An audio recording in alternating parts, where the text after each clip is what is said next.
Hey, listen up. We got another episode of Wisecracks featuring the crack man himself, Bill Krackomberger, and our co-host, John Orlando, straight from Las Vegas. Wisecracks is your ticket inside the world of sports betting with tips, picks, special guests, and more. Only on WSN.com. Hello, everybody. I'm John Orlando, and this is Wisecracks, and we've got a special show for you today. We've got lots of great guests, multiple guests, and of course, no Wisecracks show would be complete without the man himself, who's been crushing the books this past couple of weeks, Bill Krackomberger, our wonderful host. What's going on, Bill?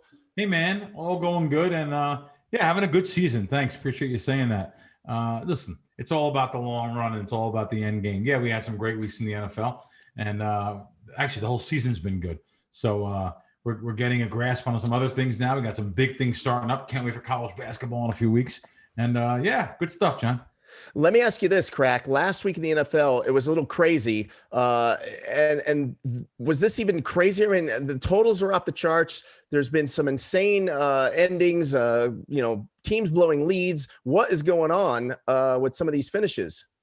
It's just so crazy. It goes back to what I said about the no preseason. It's like we're still having a preseason halfway in this season.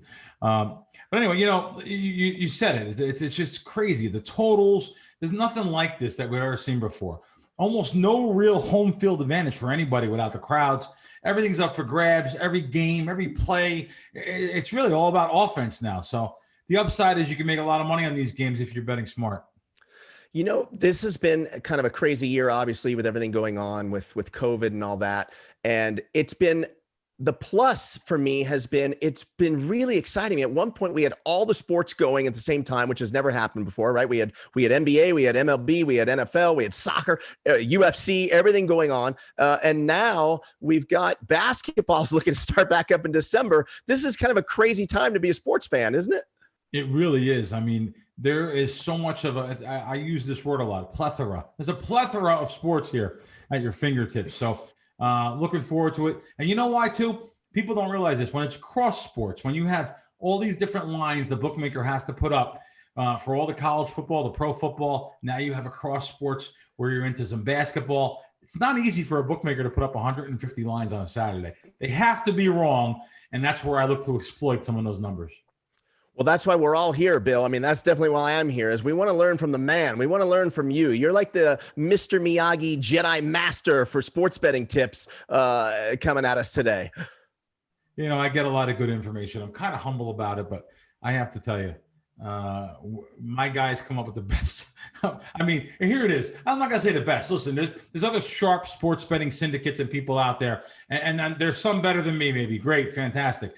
I just know that I get the best of the line. When I bet something, over 54, it's going to go to 56, 90% of the time. And I know in the end, that equals a lot of money for me, closing line value. And I know it's going to, I know what happens. We've never had a losing quarter, which means we never had a losing year. So stick with it. And, you're going to show a profit. Well, we're going to have a great show today. We're going to cover current events as we always do. And obviously we're going to go over my picks for this week. And we're going to answer, I think, maybe just one Twitter question. We got such a jam-packed show today. I don't know how much we're going to squeeze this all in. So let's just get right into it with current events. Last week, the Giants and the Bucks had kind of a crazy game. What went on there, Krack? That goes to show you too. It's a primetime game. Playing in New York, and you have one of the fan favorite teams. Everyone loves to bet the Bucks. The public just keeps on betting on them. And sure enough, this game goes to 13 in a lot of the sports books in New Jersey and here in Vegas. At one time or another, you could get 13 almost everywhere. So look what happened in the end. It just goes to show you any given Sunday, anything can happen. The Giants almost won the game. It came down to a 2-point conversion, which was very controversial. And like I said, it's any given Sunday. Listen, the first half, the Giants won the game easily. Looked like they were rolling. And second half, Tampa came back there a little bit, and they may have won the game. But in my opinion, in my eyes, they showed that they're a little bit vulnerable. Krack, there's an old saying, all good things come to an end. And I'm wondering for Pats fans, is that what we're seeing? Is the Patriots dynasty finished?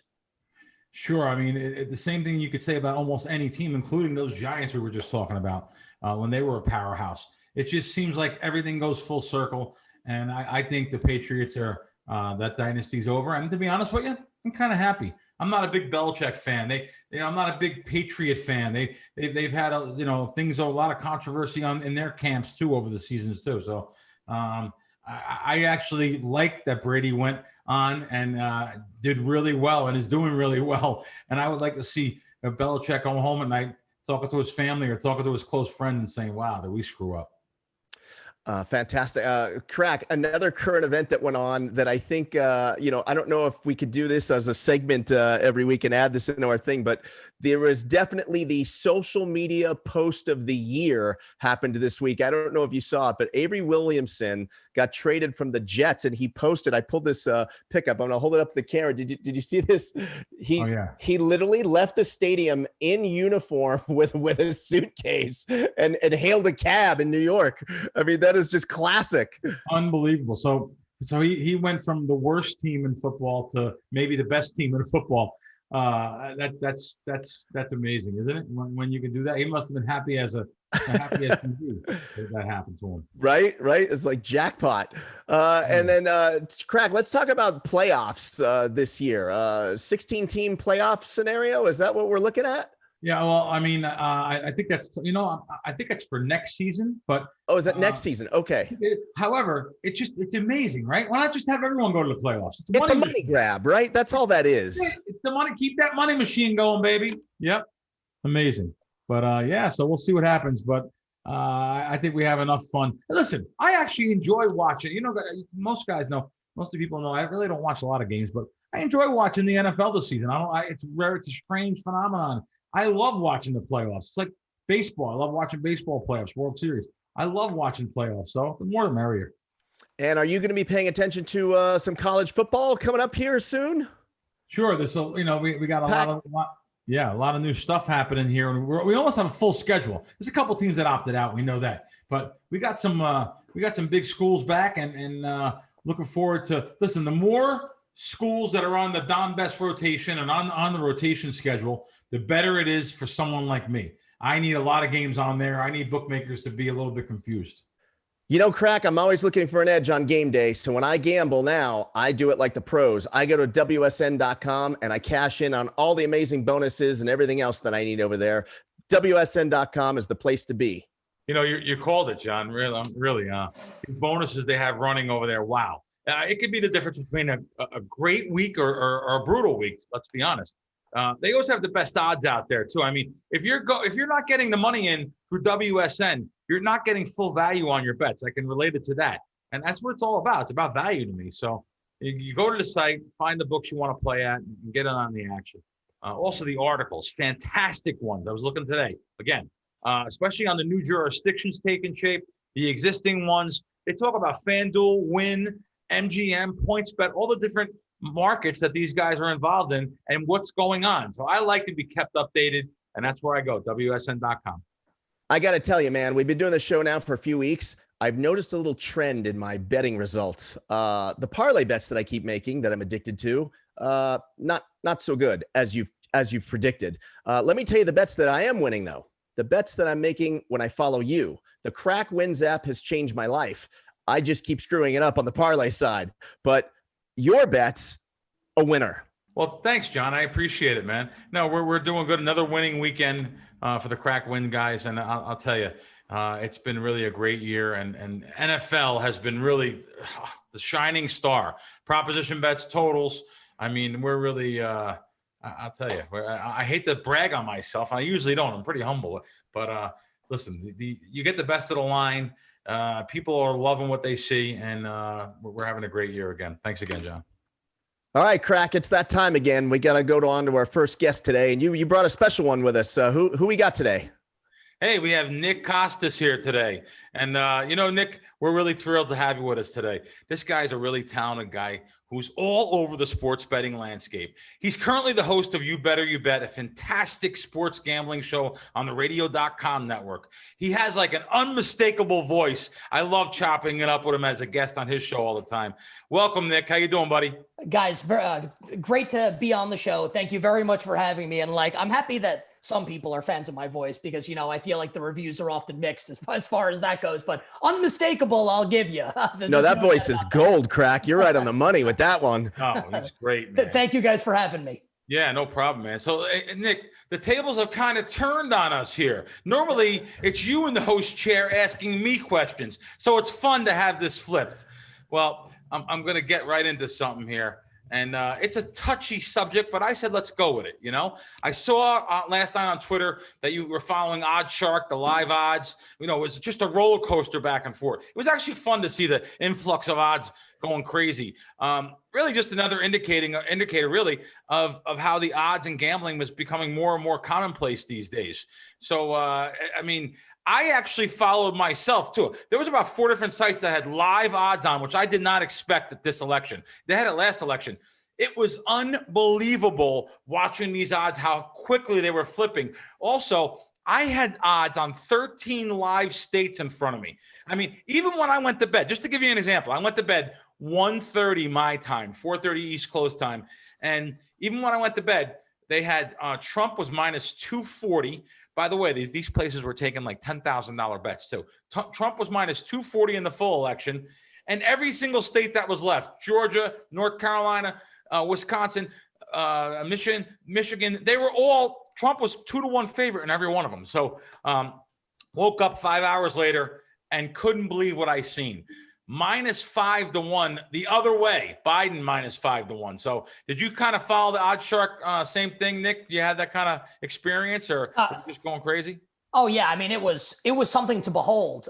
It was wild, man. And I think and Krack, I think you're 100% right. And John, I think you would agree as well that it just shows the proliferation of sports gambling and it not just permeating what we do, just talking sports, but just in general now is really becoming in vogue and it was kind of funny how it was almost like things were happening in real time, but a lot was happening in real time in different segments of time where, once Trump becomes a huge favorite last night, the conversation becomes, polling's no longer existent. Polling doesn't matter anymore. Nate Silver's taking a beating among others on Twitter. I mean to single him out, but he's the golden boy for that kind of thing. And he's getting killed. And it's, the betting markets are actually the new indicator now. But I think this is what people are kind of missing. And I know that we're going to talk about this, and I appreciate the plug for You Better You Bet, Krack. Thank you very much. We'll talk about that on today, Wednesday's edition of You Better You Bet, 4 to 8 p.m. Eastern on the radio.com app weekdays, where the thing that was distressing to me, and I don't want to be dramatic and be it's distressing because I feel like it's an opportunity, and this is much more your purview, Krack, as a pro, whereas I'm a host who gambles, right? To kind of educate people, right? Because I think that people kind of are misunderstanding what these odds mean in regards to what's actually happening in terms of the election, right? So Trump was minus 700 at one point, right? And I'm kind of looking at that and thinking, okay, well, Biden's path to election is actually very much still in play. So then you have to ask yourself, why are the odds what they are now? And people have to remember, it's not the betting odds are this is what we think is going to happen. It's the books are trying to make money here. So they get massacred if Trump wins. So they don't want to take any more Donald Trump money. So they make him a huge favorite to try and draw money on the other side. And I tweeted at one point, and there's no political bias here. It's just trying to be objective, right? I tweeted, this is far from over. And I just get hit with a million different tweets oh, well, you must be a Biden supporter, or you're an idiot. Trump's minus 700. It's or you're kind of missing the boat here. Now, I think that we are kind of at the beginning of all of this right now. Whereas we've been doing, Krack, you've been doing this forever, right? I've been doing it. I'm a little younger than you, but I've been doing this for a long time. Also, you've been doing it at a more advanced level than me. So we kind of understand this a little bit more. And that's not to pat ourselves on the back, just have more experience. I think a lot of people are so new at this that they kind of don't understand the nuances. And that's why I think it's important for people like us, quite frankly, and that's not meant to be self-important, but this is what we do, right? To try and educate and explain hey, Trump minus 700 in this particular instance does not mean that like he's a heavy favorite to actually win. It's more like, okay, sports books are trying to cover their asses because they're going to get absolutely crushed if Trump does win this election. Absolutely fantastic that you brought that up. I agree 100%. Even though I never talk politics or anything. This is a betting standpoint. And I'll tell you right now, if Trump would have won this, absolutely, people were betting on Trump and betting on it. You know why, too? I'll tell you why. Last election, I followed this live, and I seen that Hillary went from a 7-1 favorite quickly at the offshore sports books and the places online, like you said, the Odd Shark and stuff. And I seen it went a one-way street. It went down to -3-1, -2-1. Finally, Trump was favorite -2-1. It never went back. 2-1, 5-1, 10-1, up to 40-1 by the time they took the odds down. Trump was 40-1. So they seen that same thing happening, and they were petrified and were looking for money back on the other way, and they got it. So very good point there. So Nick, this is a good sub. This is something I wanted. You don't even know about this. I wanted to respond on your Twitter feed a couple weeks ago, talking about stuff that you said, and I didn't. I saved it for the show. So my next couple things here, we're going to go over that. So tell me a little bit about how, I don't know this answer. How did you get into this business? I mean, for me, growing up, my mother, Italian, East Coast, and this is how I grew up with her and her family from the Bronx and North Jersey. Gambling was a way of life. It evolved from pitching quarters and blackjack sports. I would assume growing up in a Greek household, it would be kind of similar. A lot of action, gambling around. I had a lot of friends I actually had friends that were Greeks. I used to play poker in a diner at nighttime when the diner used to close at 4 a.m. So anyway, tell me about your youth, your progression from then to now. What's going on? So it's interesting, right? Because gambling was not a part of my life until my senior year of college, gambling on sports. So I grew up, my late father and grandfather, God rest their souls, massive sports fans, New York sports fans. And I remember, and I'm going to get through the childhood stuff quickly, but just to kind of lay the foundation for the answer to come here, I got the NFL encyclopedia for Christmas when I was 5 years old. I read the entire thing. My first year watching sports, hardcore, my first Super Bowl was Super Bowl 24, Niners Broncos 55-10. The first year that I watched football obsessively every Sunday, I'm 37, was 1990. Giants win the Super Bowl in 1990. And the Giants have always been my favorite team. So that was awesome. So I am, and I've always been a massive, massive sports fan. And that has kind of always been my thing. I was always the sports guy. I know the sports trivia. I've been following all the sports, not just football, but I've been watching the NBA, the NHL, college basketball, all these sports for 30 years now, on a religious basis, which I think kind of gives me a leg up because my information is good because I've been watching this stuff for so long. And I kind of have this running dialogue to go off of that's literally been 3 decades. So, my senior year of college, all my buddies for the most part are big sports fans also, right? Because what do? We all get together, we shoot can I curse on this? Sure. We shoot the shit about sports, right? We talk sports, we get around, we drink some beers, watch sports.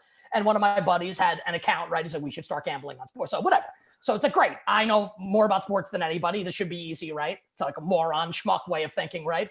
And I feel I lost my first 10 bets before I actually won one. And I remember the one that I always bring up, I bet Oklahoma State in basketball. This was probably fall 2004, my senior year of college. And they were at Oklahoma. Kevin Bookout was the center for the big 7-foot white guy was the center for Oklahoma. And Oklahoma State was ranked 21st and Oklahoma was unranked. And Oklahoma State was a 1-point favorite. And I remember saying to my friends, there's something wrong here. Oklahoma State's ranked. They're going to kill them.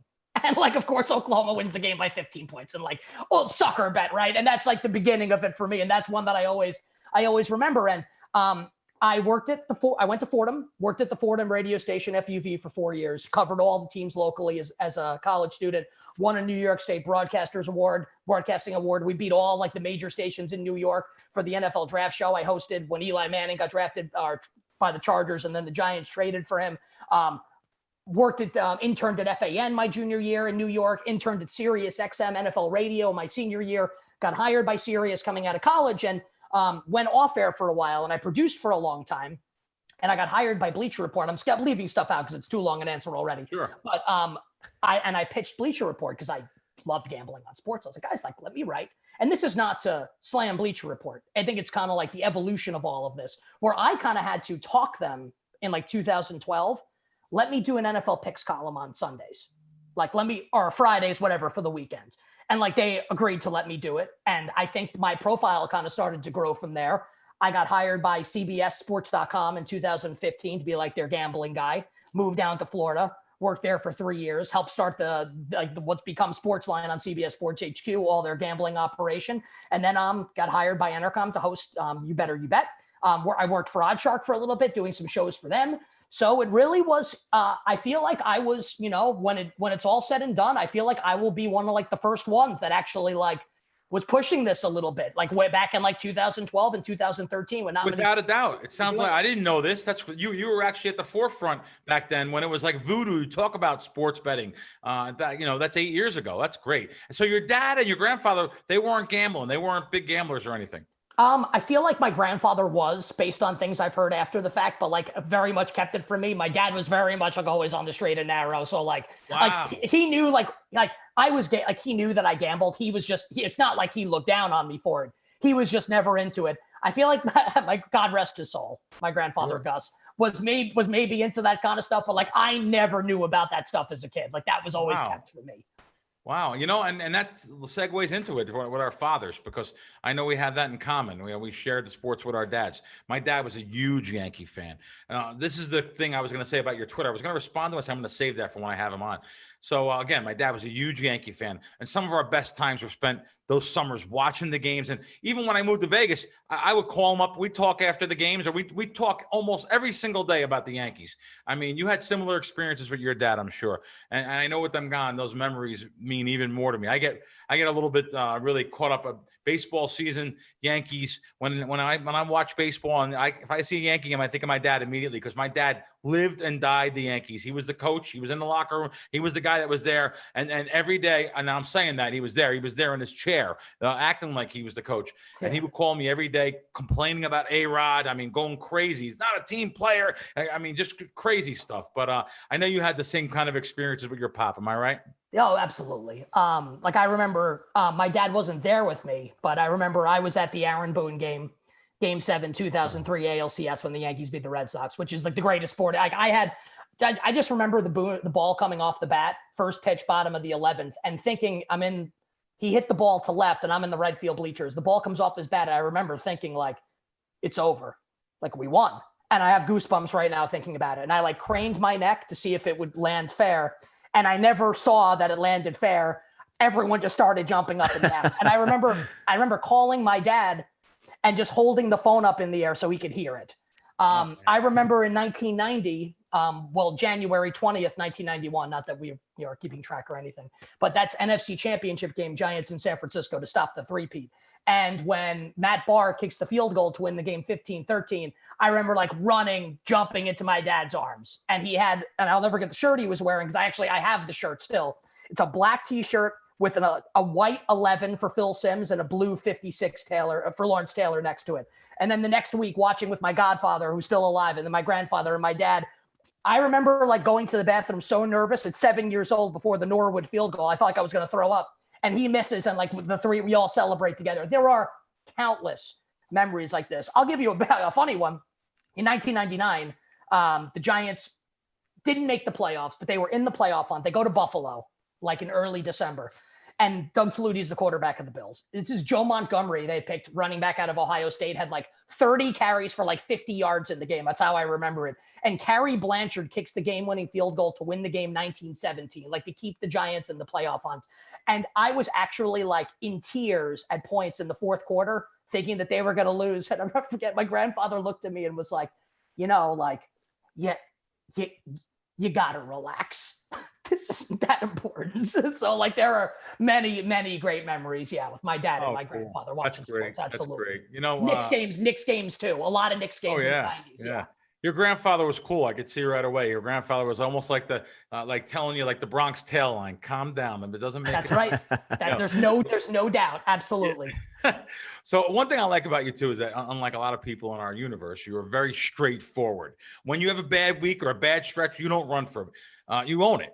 And basically, just like my good friend here, Johnny O, that's on the show with us here. What you guys own it. I love that. It's so blunt. We just talk about it. What sort of things do you do to try to maybe even sharpen up week to week? What happens after a bad weekend? What do you do? Well, I think you kind of have to like critically assess kind of like, and for me, it's almost like with the National Football League, it's almost like, okay, how was my read wrong on a particular team? And then how do I assess them moving forward, right? So I'll give you a brief, I'll try to make this brief. So I bet the Rams on Sunday, like laying 3.5 against the Dolphins. So, you know, I think there are some people that will be like, well, it's a really fluky result.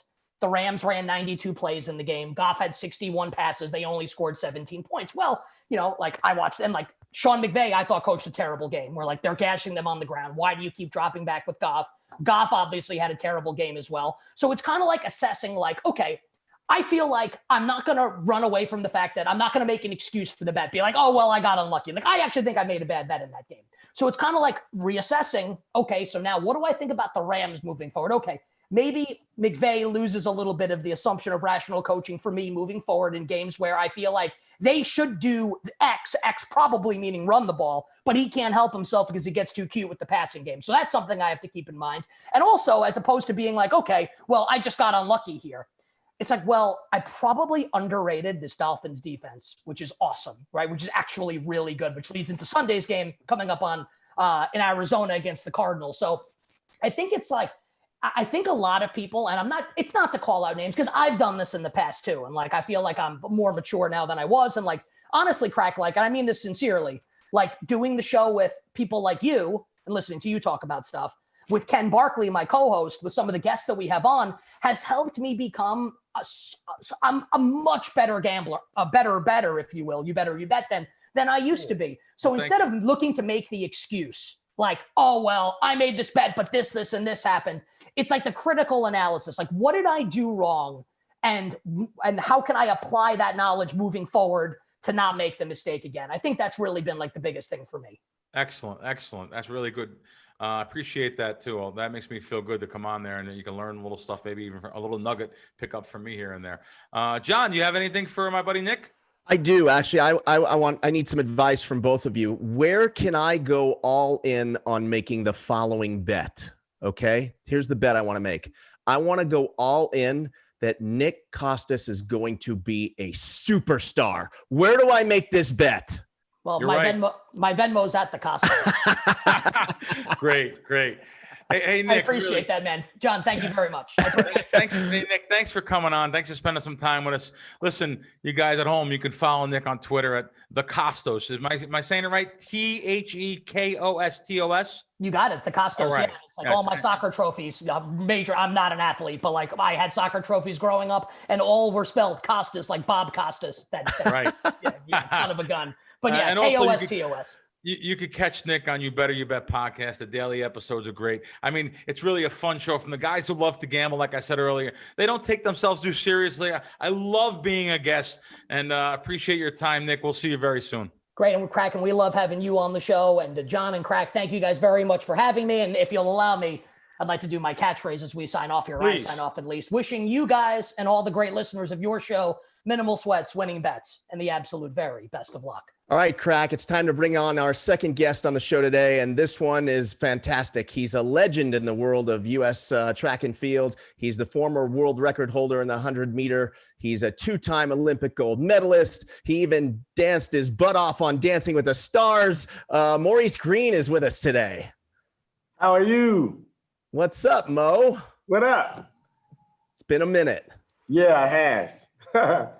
How you been doing? Good? I'm good. Everybody's good. Yeah?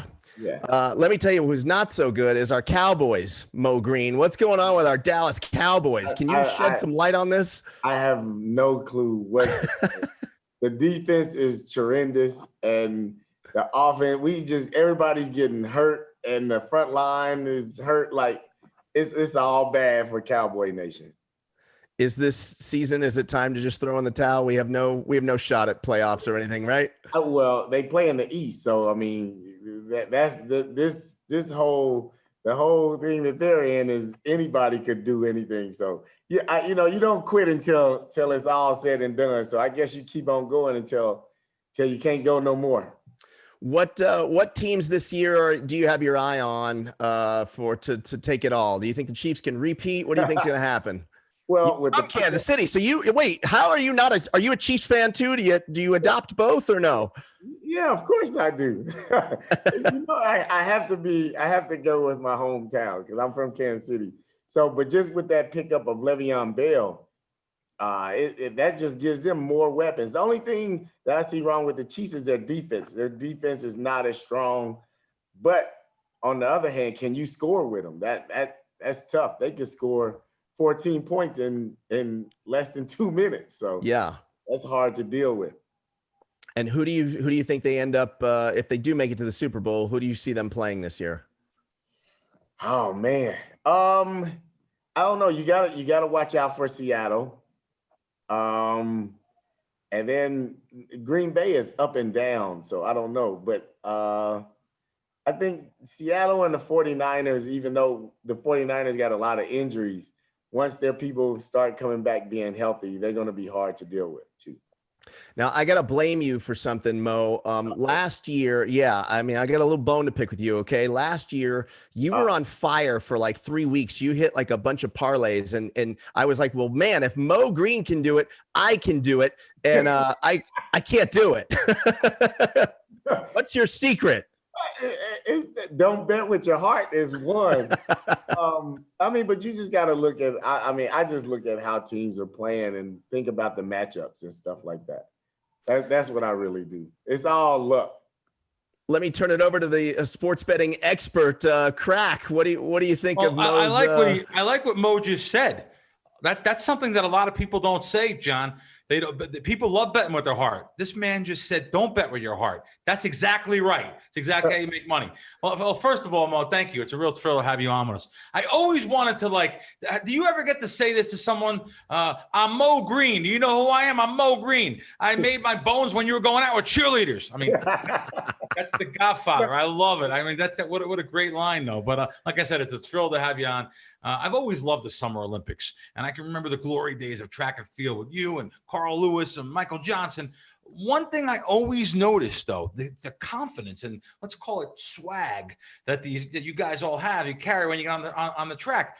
It's like an NFL wide receiver, but only 100 times more. Well, tell me, but I like it though. And everyone's doing it. So tell me about that. Is that something that you could just be successful in your sport, and maybe you just can't be really successful without doing that? Do you need that to pump yourself up, or the intimidation factor, or with the competitors, or what is that? I love it. By the way, I think it's a little bit of all of the above. You gotta have the confidence to go out there and believe that you can conquer the world, but then you just have to have that persona. You never want to show your opponents any fear or anything else. So it's all little mind games going on, and you just gotta go out there and stretch your stuff and let everybody know that you are the king. Awesome, good for you, my man. Hey, speaking of the Olympics, Mo. I'm wondering, are there any guys in the NFL? There's a lot of fast guys in the NFL. Do you think any of them would ever have a chance at Olympic gold? Is there that kind of speed in the NFL? It's not that kind of speed in the NFL. they won't do that. It's some fast guys in there, but you gotta realize though, like track athletes, they only do one thing, and they're training for that specific thing. And football athletes are training specifically for football. Now, if some of them took away football and focus totally on track and field, maybe then, but there's no way that they're going to be able to step off the football field and come onto the track. And let me ask you this. How about T.O.? It's been a long time since Terrell Owens been on a football field. I still see him posting videos and stuff. Could he still play out there? T.O. is one thing. He is a tremendous competitor. And when he goes out there, he might not be as fast, but his route running can be good, and that can still give him an open. But for him to be like the number one go-to receiver, I don't think he'll be that, but he could be a good 3 or 4 though.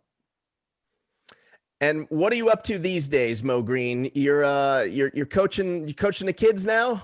Yeah, I coach football at a high school in Gilbert, Arizona, and I coach track and just work with a bunch of other athletes on getting speed and making them faster. So could you even make me faster, or is it over for me? Am I too old now? It's over?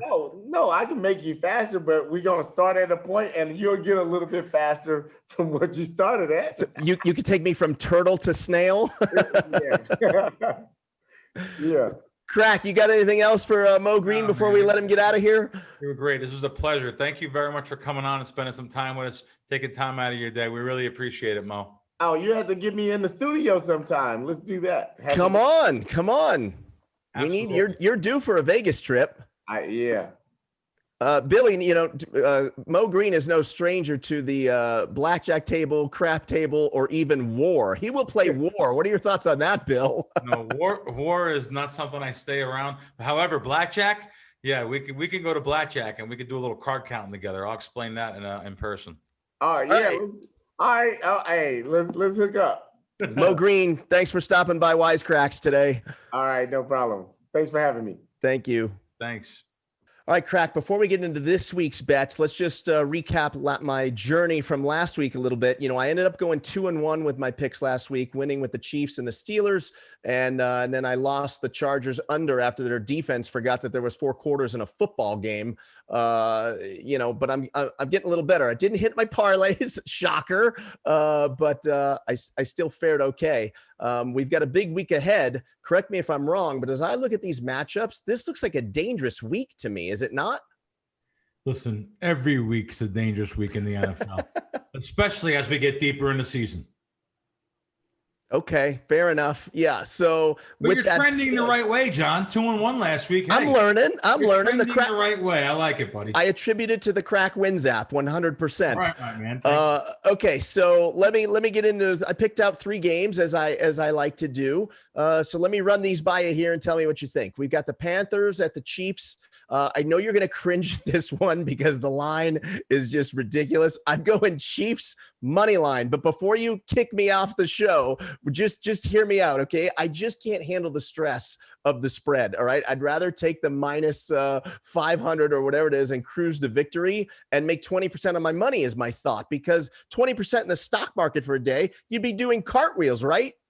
Yeah, but the difference in the stock market is this is more vulnerable. I mean, just look at if you had the other night, like we talked about, if you had Tampa laying 13, no, you want the money line? Okay. How'd you feel laying all those dollars, 3/4 of the game? So it's hard to do. Big favorite money line bets.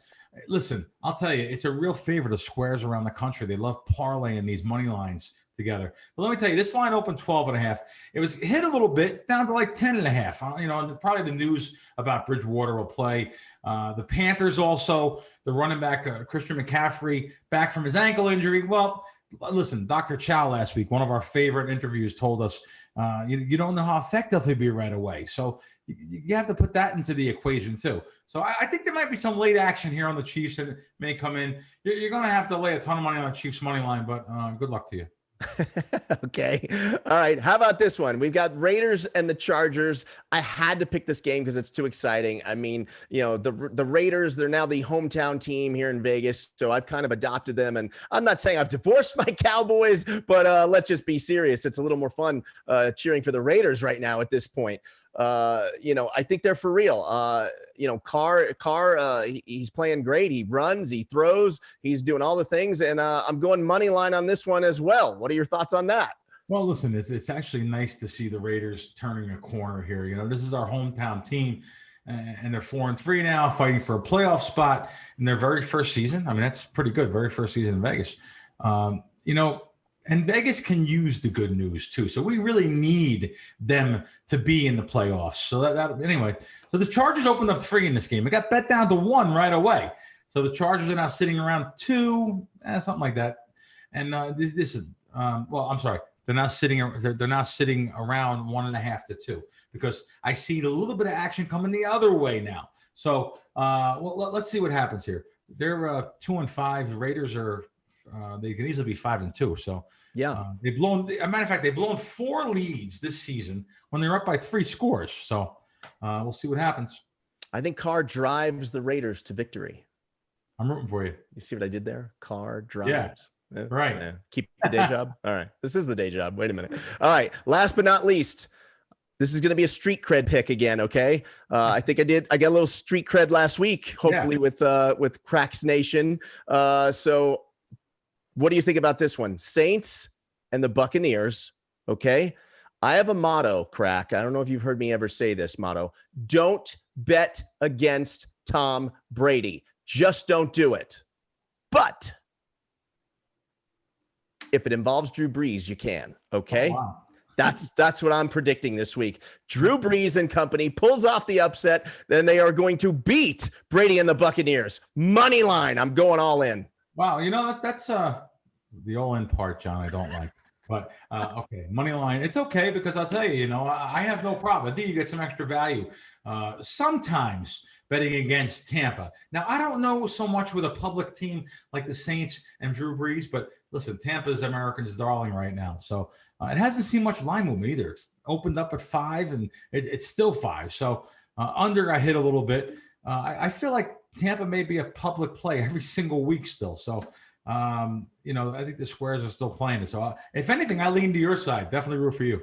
Really? Yes. All right. Now I'm taking them all straight up, and I'm also going to parlay them just because I just want the thrill of hitting a parlay. I'm going to hit one, and I'm going to brag about it on this show, Bill. Parlay. Here you like a team. You're all pumped up. Now you're going to parlay with another team and have to win 2 games. Oh boy. I'm going 3. Let me ask you this: should I not do Chiefs money line and do the spread? I don't really like betting money lines in general, laying the favorite. Years ago though, this is unbelievable. Yeah. Years ago, you could take home teams that were favored by double digits and just basic strategy bet the money lines years ago, and it was a winning formula. You didn't have to handicap. It's called market capping. You didn't have to do that. So we'll see what happens, man. You want to parlay, and I'm rooting for you, buddy. All right. Fair enough. What's the Twitter world? I know you put up a tweet saying you wanted some questions and you got bombarded with questions. We're short on time. You got one good question you can get to?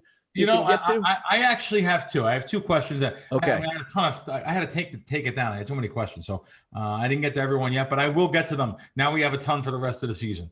So Jeff Schwartz asked, Bill, how much stock do you put into last-minute line moves?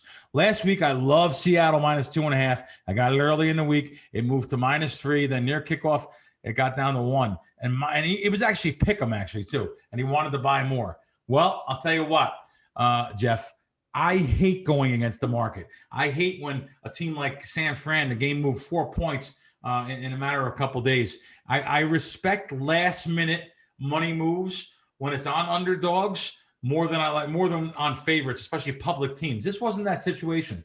Lots of wise guys. I know 3 different gambling syndicates that were on San Fran there, +3.5, +3, and they didn't get the money. It happens. I mean, this happens. Seattle won, and congratulations to you there, Jeff. So that's one question. And I kind of have a fun question because in case anyone doesn't know, I do like to indulge. I don't drink, smoke, or do drugs. However, I like to eat. So someone asked here, I'm going to give you his name, Levi Alanik. I hope I didn't butcher your name, buddy. Best sandwich place to eat in Las Vegas? Well, I'll tell you. There's a couple of them. I go to Cugino's on Maryland Parkway between Trop and Flamingo. Italian, old school from Staten Island. Very good sandwiches. Great pizza. They make a grandma's pie, which is an old school pie with the sauce on top. So it's like a Sicilian sauce on top, very little cheese. I love that there. I love their Sicilian's great also. Now you want to go towards, let's go to deli's kind of sandwich, like Jewish deli kind of sandwiches.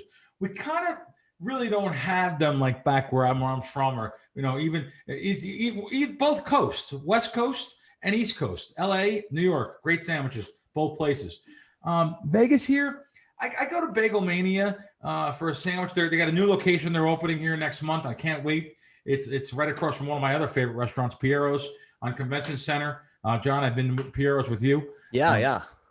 So that's opening up, and I know that they have a location here in town. They make a really good soup. I go there. I went to a deli downtown at the Circa, which had I'm tough on pastrami. They have very good pastrami. I met the owners down there. I'm sorry, the name slips me right now, but it's a brand new deli at Circa. So you're a pastrami guy, not a corned beef guy? No, I'm a pastrami guy. Oh yeah. Really? Oh yeah. I order Katz's pastrami and they deliver it to me. You put it in hot water and you boil it. It comes out almost like the deli in New York there on Houston. Yeah, I'm a deli guy. I've been to Bagel Mania. I didn't realize they were opening a new spot. Oh, a giant spot. They're going to be. Oh, it's giant. It's going to be the biggest deli in Vegas. Really? Is it in a casino or just freestanding? No, it's right on Convention Center. And let me tell you why it's going to be so big. It's going to be Las Vegas tourists coming in, which they really don't get too many tourists now, and all the locals. Giant space. Steve Siegel, billionaire in this town. He must own 1,000 apartment complexes all over the United States. Young guy too. It's amazing. He's our age. And so Siegel owns that. And I met him a couple times. And are we going? Are we going opening day or opening? Maybe not opening day, but we'll go work the kinks out. Yeah. No, we're definitely going to go there though. I listen. I love going out to eat in the mornings. I go to breakfast usually every morning, and I go to dinner at least 4 or 5 nights a week. I'm in. We need to eat more together, Krack. What's going on here? Come on, I want some meals. Can a guy get some meals? Yeah, no problem. You got it. Krack, I got bad news. It's that time again. It's that time again. The party's over. It's over. Great show today, though. This was a really great show. It went by too quick, even though we got a lot jam-packed in there. I don't know if you noticed, I was repping I know it's been a week. I'm still repping my Dodgers because I figure after 32 years, I can milk this for at least a month. Cool. Okay? Cool. All right. That's good. All right. I seen a story up on the Dodgers just today on WSN.com. So, they're still talking about it. Cool. Speaking of WSN.com, everybody, please listen. Go to the YouTube page. Make sure you subscribe. Leave a little comment. Tell us what you like. Tell us what you don't like about the show. We want your feedback. And please spread the word for us. Thanks for watching Wisecracks, and we'll see you next time.